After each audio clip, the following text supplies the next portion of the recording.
Olá pessoal, tudo bem? Eu sou o professor William Kalinowski e nesse momento gostaria de realizar a conferência, a palestra que eu iria dar ao vivo para vocês em São Paulo no dia 7 de outubro, mas infelizmente por questões que não estavam no meu controle, questões de avião, de atraso, de cancelamento, eu não pude estar presente com vocês. Mas fiquei com a missão de preparar um vídeo, uma gravação aqui para disponibilizar esse conteúdo, esse material para vocês. Tá? Então, aqui está. E o título desta conferência é o seguinte: o papel das virtudes intelectuais no homem inteligente. Qual a importância, qual o valor das virtudes intelectuais, sobretudo as virtudes intelectuais especulativas da verdade, para o homem, segundo a filosofia do nosso querido Santo Tomás de Aquino. Agradeço o convite também do Lucas de poder palestrar, comunicar neste congresso em honra aos 700 anos da canonização de Santo Tomás de Aquino. Então, eu gostaria de começar respondendo ou fazendo uma pergunta. O que é ser inteligente? O que nós poderíamos responder a partir do pensamento do nosso querido Santo Tomás do que seria um homem inteligente? Certo? Então esta é a primeira pergunta que eu tentarei responder nessa conferência de hoje. Muito se fala sobre inteligência. Essa criança é inteligente. Aquele moço é inteligente, esperto. Vocês já devem ter falado isso, correto? Acredito eu que sim, né? Mas o que é ser inteligente? Para que nós possamos de maneira adequada responder a essa pergunta, nós precisamos saber o que é a inteligência. Ou melhor, o que é o intelecto. Intelecto. A palavra mais adequada aqui, nesse momento, é intelecto. Tá? Veremos agora o que é o intelecto. Segundo o nosso doutor, o intelecto é a potência da alma que apreende o ente e a sua essência. É para isto, ou seja, isto é o intelecto humano. Uma potência, uma possibilidade, um possível de ser que existe, que radica na alma humana. É um princípio imediato de operação da alma. É o princípio mais elevado, é o princípio mais alto, é o princípio superior. Por quê? Por que a inteligência é o princípio superior? Porque ela permite que o homem tenha contato com o ente, que é aquilo que é aquilo que tem ser, e a sua essência. Sobre tudo isto, a essência do ente.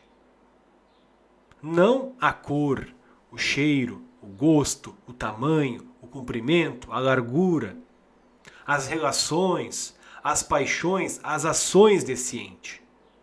Mas o que é o ente?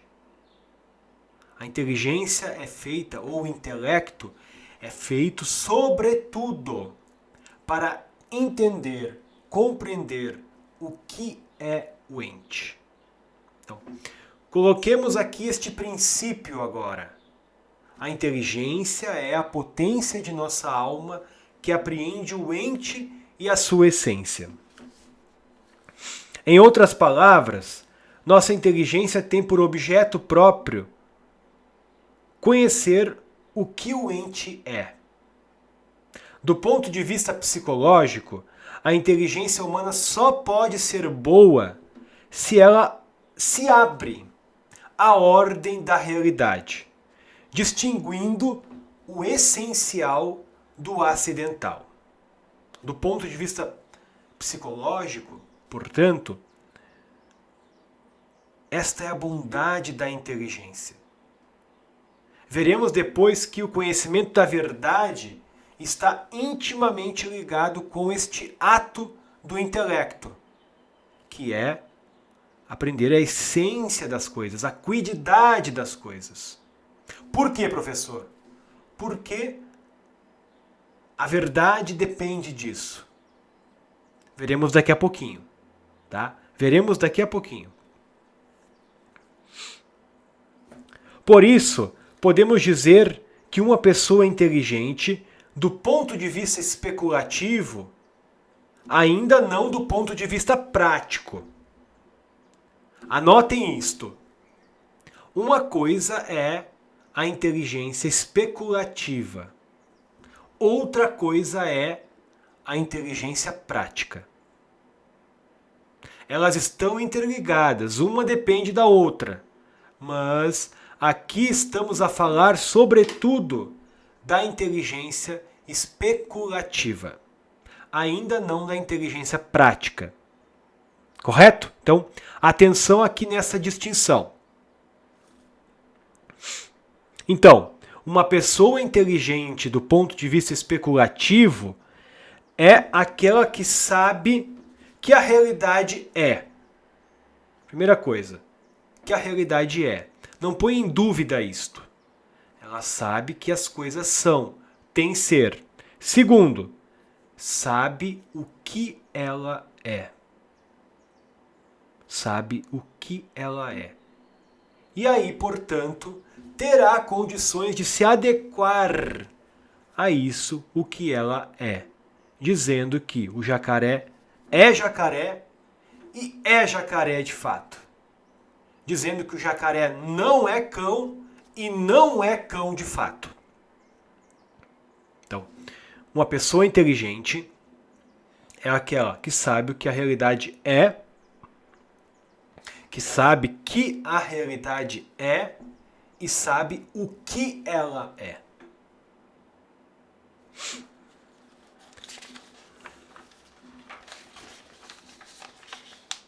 Se alguém tiver alguma dúvida, alguma questão, alguma objeção, pode depois me mandar. Tem acesso ao meu Instagram. Procurem lá professor William Kalinowski, que vocês vão me encontrar. E podem me mandar as perguntas, as dúvidas, as objeções, que eu respondo a vocês na medida do possível. Correto? Bom, segunda pergunta que eu faço aqui agora. Qual é o bem do intelecto? Segundo Santo Tomás de Aquino, o fim último do intelecto é a consideração da verdade, a atividade reta do intelecto humano. Essa citação está na primeira parte da segunda parte, questão 57, artigo 1, no Respondeu, da Suma Teológica. Repetimos então. Repetitio mater studiorum. A repetição é a mãe dos estudos. A consideração da verdade é a atividade reta, boa do intelecto. É o fim último do intelecto humano. É para isso que o intelecto existe. Conhecer a verdade. A verdade.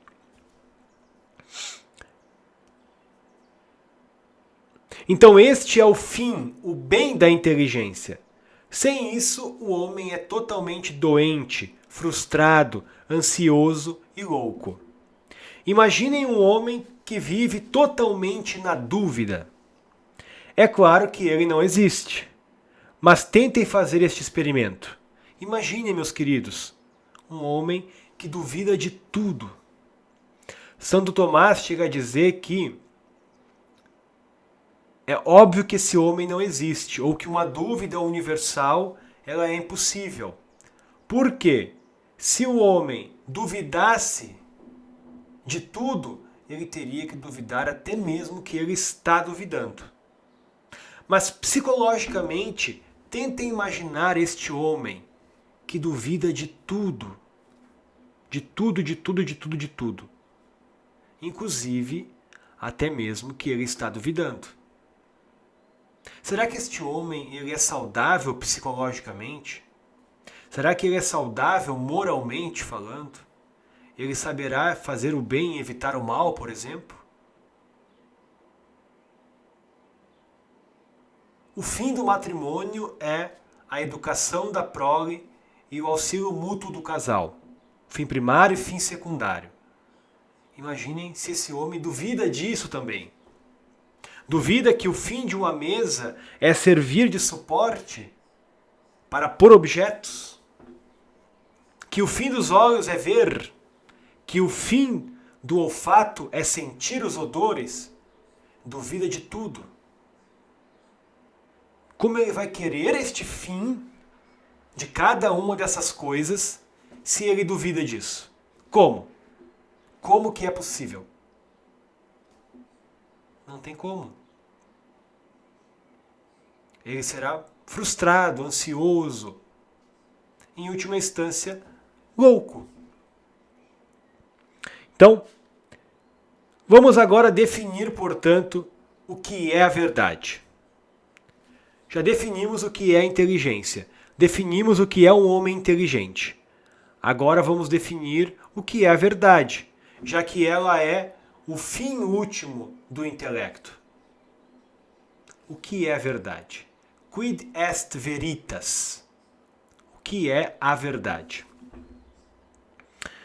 Nas questões disputadas sobre a verdade, na questão 1, artigo 1, Santo Tomás dirá o seguinte: a verdade é a adequação entre o intelecto e a coisa. Definição clássica. Certa verdade por correspondência, por adequação. O nosso intelecto se adequa à coisa. E o que é a coisa? A coisa é o ente que tem uma essência determinada. Por isso que eu disse antes que do conhecimento da essência de uma coisa depende a verdade. Porque eu só posso afirmar, vocês que estão aqui me ouvindo, me assistindo, só podem afirmar que uma coisa é verdade se vocês souberem o que essa coisa é. Ou melhor, o que é a verdade de uma coisa se vocês souberem o que essa coisa é. É na adequação entre a inteligência de vocês e a essência da coisa que vocês alcançarão a verdade. Se não conhecemos a essência, como podemos conhecer a verdade?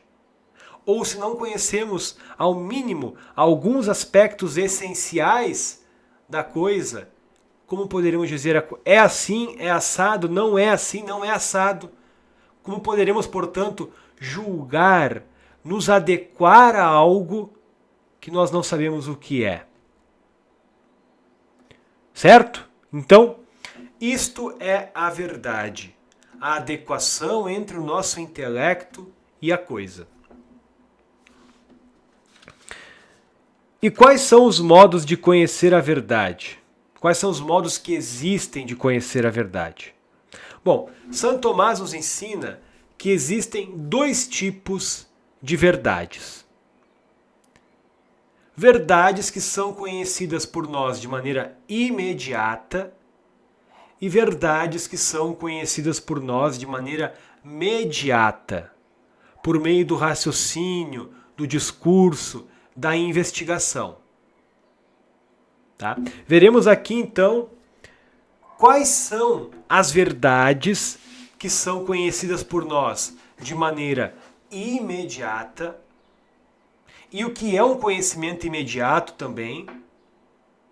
E depois veremos quais são as verdades que são conhecidas por nós de maneira mediata, ou seja, que não são conhecidas de maneira imediata.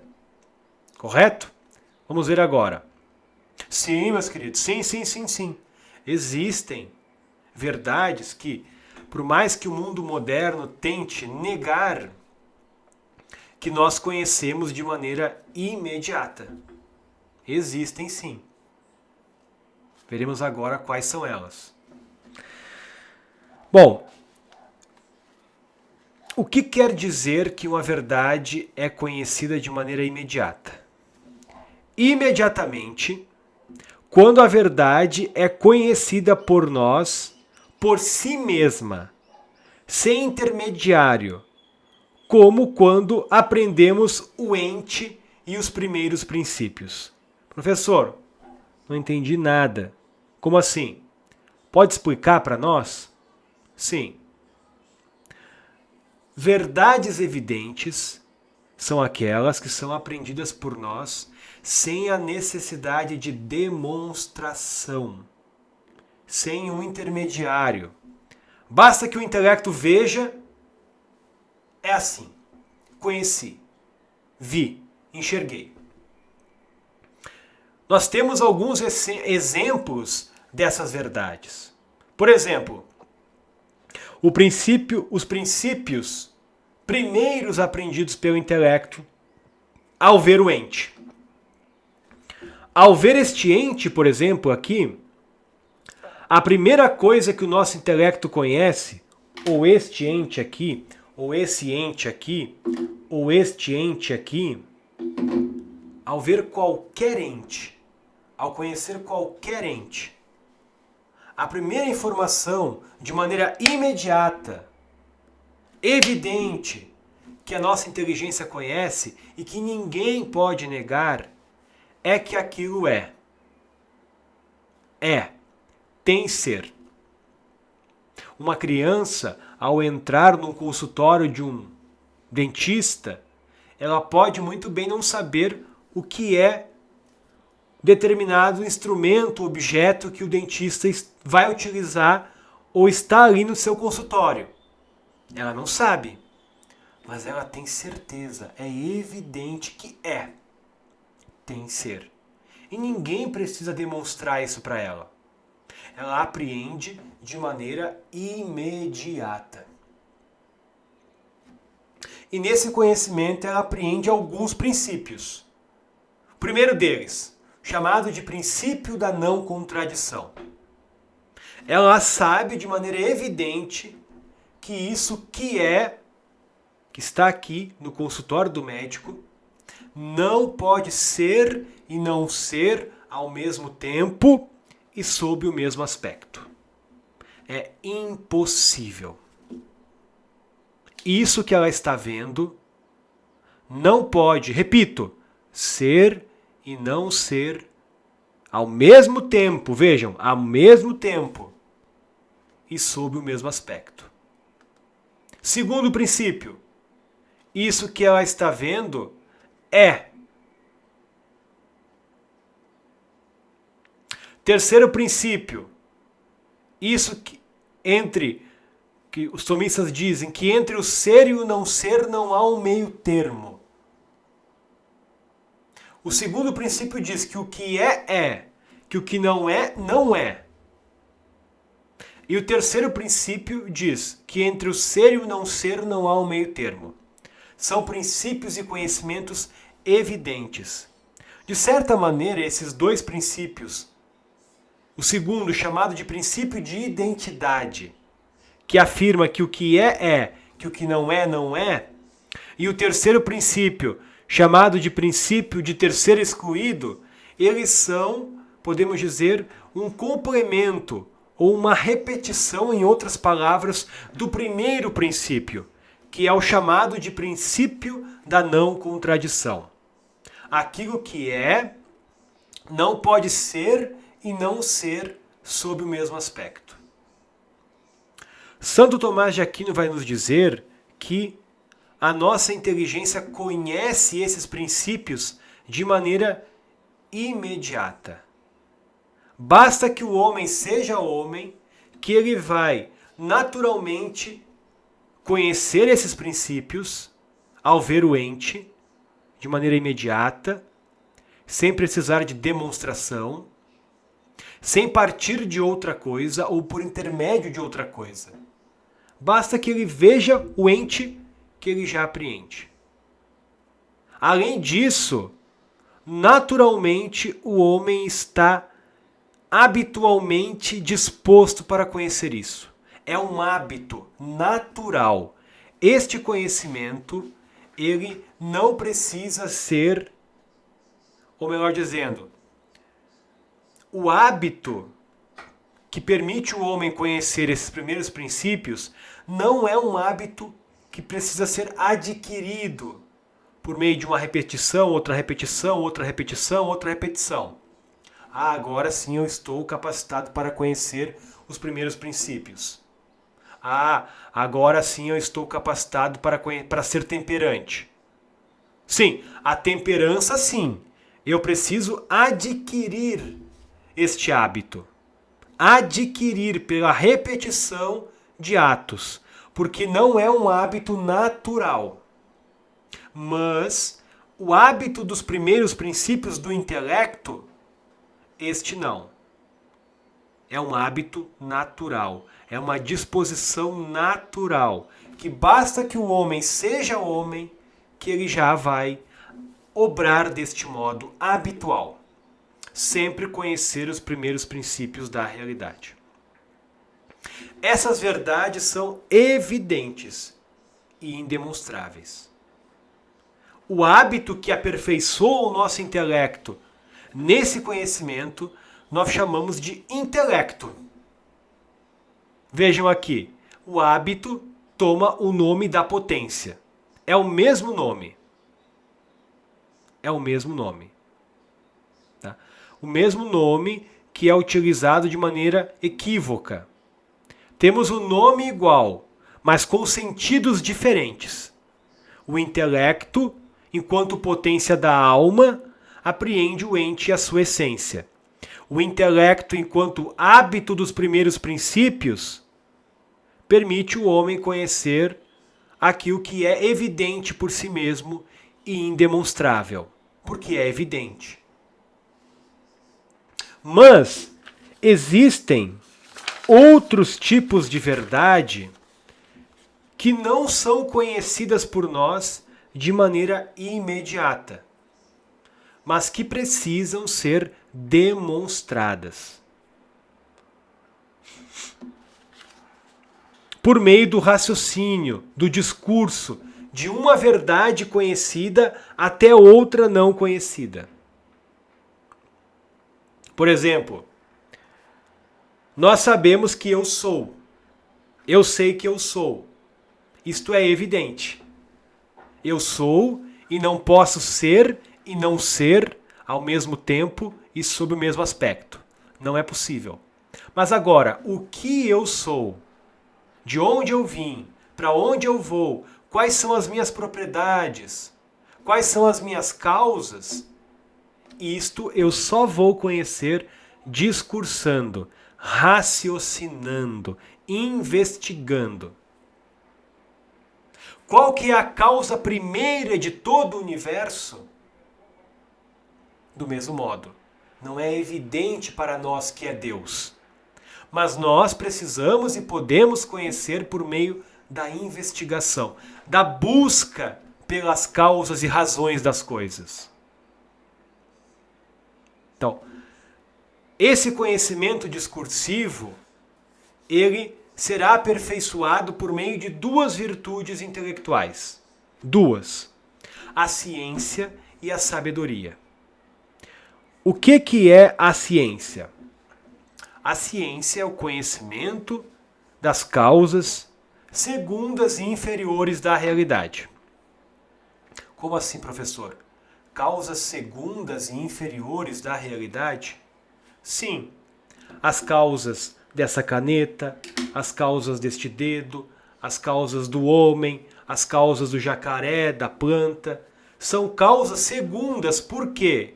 Porque são as causas do jacaré, da planta, do homem, da mesa, do sol. Mas não são as causas primeiras ou a causa primeira de toda a realidade. Diz Santo Tomás que quando a nossa inteligência se habitua, se acostuma a conhecer essas causas segundas, ela desenvolve por meio da repetição deste conhecimento. Por isso que eu digo que repetitio mater studiorum, a repetição é a mãe dos estudos. Então, por meio dessa repetição, desse conhecimento das causas segundas da realidade, A nossa inteligência se aperfeiçoa conhecendo essas causas e desenvolve o hábito da ciência. A ciência permite o homem conhecer a verdade das coisas por meio das suas causas, dos seus porquês, das suas razões. Dos seus porquês necessários, imutáveis e universais. Quando eu digo que o pai e a mãe são a causa do filho, isto não é uma opinião. Isto é um conhecimento necessário, imutável e universal. Isto é ciência. Ciência. Muito bem, mas quando nós conhecemos a causa primeira de toda a realidade, agora nós não estamos mais conhecendo a causa desta realidade ou desta realidade, mas a causa primeira de toda a realidade, de tudo aquilo que é. Quando o homem alcança esse conhecimento de Santo Tomás, ele alcança a sabedoria. A sabedoria, que é o conhecimento daquilo que é primeiro e elevadíssimo na ordem da realidade. Quem alcança esse conhecimento de Santo Tomás pode-se dizer-se sábio. Sábio. Então, o sábio é aquele que conhece as causas das coisas, mas sobretudo as causas primeiras, ordena a sua vida com relação a essas causas e se relaciona com os outros tendo como luminar e guia esta causa primeira. Por isso que Santo Tomás diz que o sábio é aquele que ordena todas as coisas. Por que ordena? Porque ele conhece o fim e a causa de todas as coisas. Sobretudo a causa primeira, o sentido último, o propósito último de toda a realidade. Meus caros, esses 3 hábitos, eles vão aperfeiçoar a inteligência humana do ponto de vista especulativo, teórico, para que o homem conheça a verdade. Verdade que é o fim, o bem, a perfeição do intelecto humano. Fiquem todos com Deus.